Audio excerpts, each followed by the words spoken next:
What is good, YouTube? We have a good news story today, a bright spot. A national hero was born in the spotlight in the last couple of 24 hours. Michael Cassidy. Now, pictured here, he's on the left, obviously, in the destroyed satanic imagery, statue, effigy, whatever you want to call it.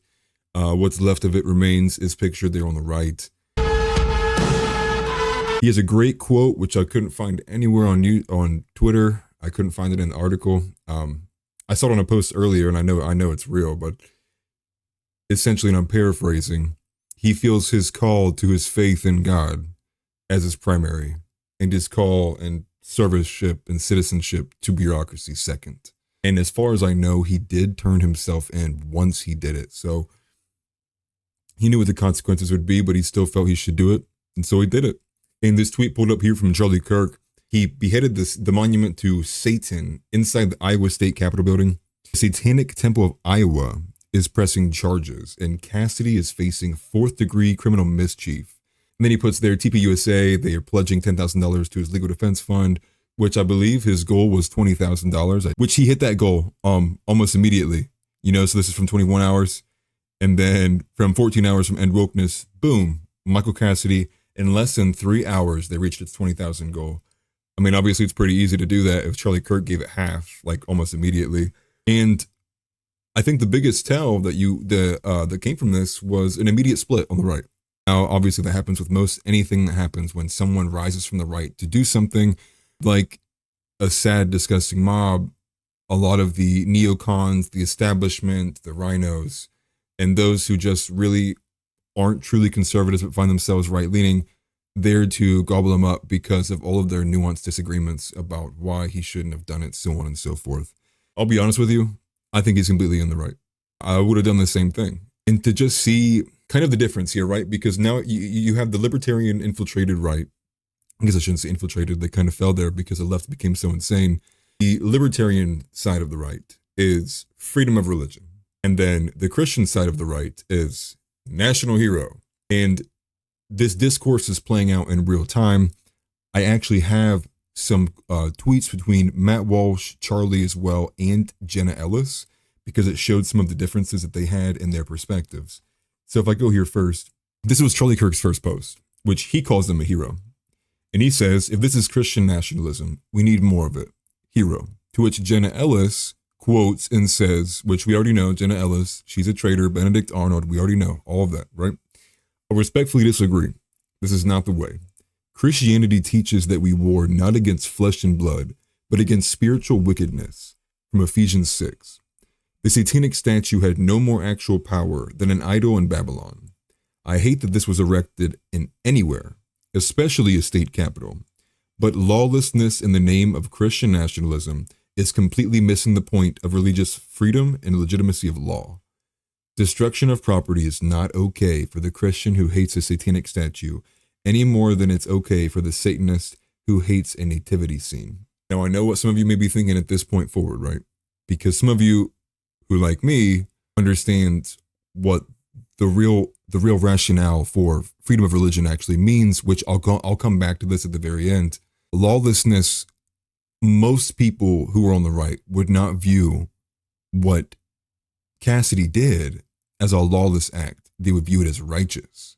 They would view it as the law, as the creed of a Christian supersedes whatever human or man-made law may say about whatever it is. God calls you to wipe out the wickedness.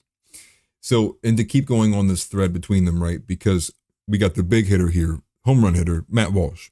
This motherfucker don't miss. No, he's fucking good. A satanic altar has no right to exist, certainly not inside a government building. We are bound by our principles to sit by impotently while our state houses are turned into platforms for literal devil worship. Quite the opposite, in fact. And I find myself very well on Matt Walsh's side.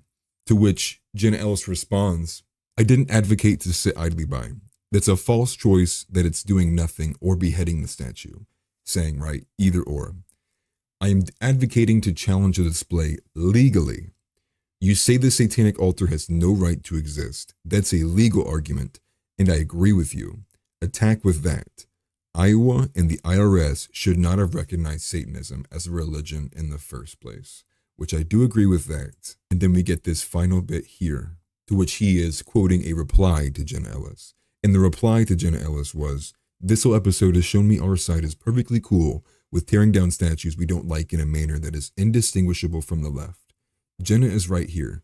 There's a right way to fight this and taking matters into one's own hands, isn't it?" No, wrong. Woke lefties tearing down Robert E. Lee statues in the name of some fake cult moralist ideology is nothing or even at all the same as destroying a mockery, a effigy of an anti to Christ. Immoral to try to even attempt that they are even on the same plane of moral equivalency. I just believe is intellectually ignorant. And one, it just shows a complete lack of understanding depth to nature, to understanding the depth of I guess, social society hierarchy. Because when people tear down Robert E. Lee statues, it's just like, okay, like it's just the left doing another thing. When a Christian sees like someone trying to flip a cross upside down or do some kind of like very satanic stuff around a church or in their face, it's a much different reaction. You know, it's like an emotional one. It's along the lines of what you would see from Ben Shapiro relating to the Israel and Palestine stuff. And I wanted to show that discourse because this discourse is happening everywhere. Most of you who follow me know that I'm a big, I wouldn't say fan, I'm a large follower of Timcast and Tim Pool. Mainly because I do like the amount of volume of content and I like the objective perspective he's able to maintain most of the time. And I guess I kind of gauge myself of how right-leaning I am because I used to think I was very, very aligned with where Tim was at. And obviously as time goes on, and it's been years since I thought that, I can see where I agree, boop, and then I don't agree with him anymore. And it's like, no, here's where I disagree. And there's the clip where he did a show last night that I do want to run through because I want to show where his perspective is at, where their arguments are. And then I'll come back with a final tweet and showing you exactly why I oppose those arguments and why I believe the freedom of religion actually is protection and its perspective has been lost of what it really was meant to be in its rationale and why it was designed in the first place. So first, let's go over to the Timcast segment. It's going to be about 7 or 8 minutes. We'll watch that and then we'll cut back to the final tweet. Let's keep the spirit of Christmas alive with this story from SCNR.com. Christian former military officer beheads satanic shrine in Iowa state capitol. The world may tell Christians to submissively accept the legitimization of Satan, but none of the founders would have considered government sanction of satanic altars inside Capitol buildings as protected by the First Amendment. I disagree. I half agree. I do think that there were obscenity laws and there were moral standards. And as much as the founding fathers did believe in free speech, I still think they would have been morally outraged at the idea of a satanic altar. 100%. And he's taking this from the perspective of like, obviously in the time period, he understands like what the religious landscape looked like in that period of time. The majority of all people were Christian or in the area, in the region, they fell along some denomination of it. And at that point, I think Constitution wouldn't even have mattered back then. Today, it's a different story. But here's the story. Michael Cassidy. Correct, because it would have been so socially unacceptable that like there would have been no question of legality. It would have been viewed on the same kind of level as someone like harming a child in broad daylight. It's like, that's a no-no, dude. It don't matter what laws say what, dude. People will be jumping at the opportunity to make sure that stops. A Christian and former military officer tore down and beheaded the Satan altar in the Iowa Capitol on Thursday. We're now learning that Turning Point USA is pledging $10,000 to the legal fund of Michael Cassidy, Christian veteran who beheaded satanic idol in Iowa State Capitol. Well, I'm going to ask Luke what he thinks first because he's the anarchist over here. Yeah, same thing. Is it confirmed satanic? Listen, there's a lot of demon worship. Before he starts, I don't understand how you can get like upwards of like even more than 10K in damages. There's no way that statue like took that much to be put together.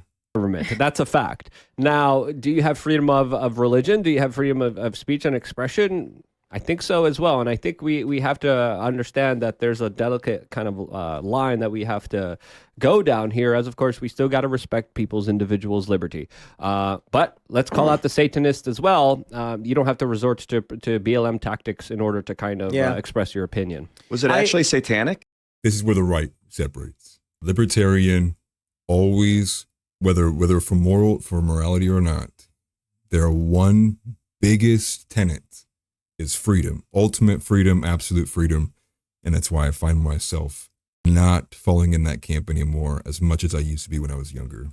On paper, it makes sense. In these scenarios, it does not. It has Baphomet and the tenets of Satanism and all that stuff. And, I am not a fan of Satanism. I am not ignorant to Satanism. I've read their tenets. I understand what they're saying. I am not a fan of it. I also think, Luke, get the nail on the head with the hammer, you shouldn't resort to BLM tactics. Don't legitimize the things that left do when they don't want to go through the proper procedure and policy. I think. And see, where I'm going to disagree with is BLM tactics. See, what the dude did wasn't a tactic or a strategy, or did it have an agenda behind it? It was, there's a Satanist effigy staring at me in the Capitol building of a place where I'm supposed to represent the people of this community. Outside of the community, between that man, Cassidy, and his relationship with God, felt it in his soul to destroy that thing and then turned himself in. What BLM level tactic is destroying some kind of mid-level property and then they go turn themselves in? That doesn't happen. And to categorize it as it's mid-level violence is like, he wasn't harassing anyone. He wasn't trying to shape the ideology of anybody. The challenge here would be to counter it through the system because we want to maintain stability and order. And in fact, I'd argue this is the exact response the left was hoping for.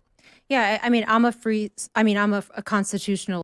He's taking Jenna Ellis's side of this, which is, if you wanted to counter it, it should have been approached through the proper channels, which, okay, you could have, but I would have taken either or. And I'm not going to shame him for taking the more emotional action. Absolutist. I do believe every religion should, like, if we can't accept satanic, even though I don't accept satanic people, I don't think there's anything valid in what they believe, but I have to respect the fact that this is their religion. Then one day, And that's what the libertarian mind virus does. You don't have to accept Satanism.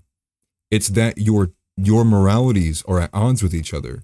You can't believe in everything that Christianity is, believe in the Bible, believe those things, and then on the same hand, hold your bureaucracy, your man-made law at the same level in the hierarchy of what you believe and hold them equal and be like, well, I believe in God, but I also believe in these people's ability to be satanic.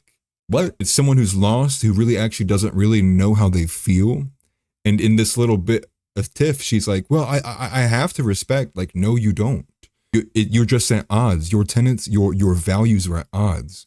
You need to do some soul searching to really be like, what do I feel? And if she really does feel that she needs to honor Satanism, she probably doesn't feel that strongly about the word of God.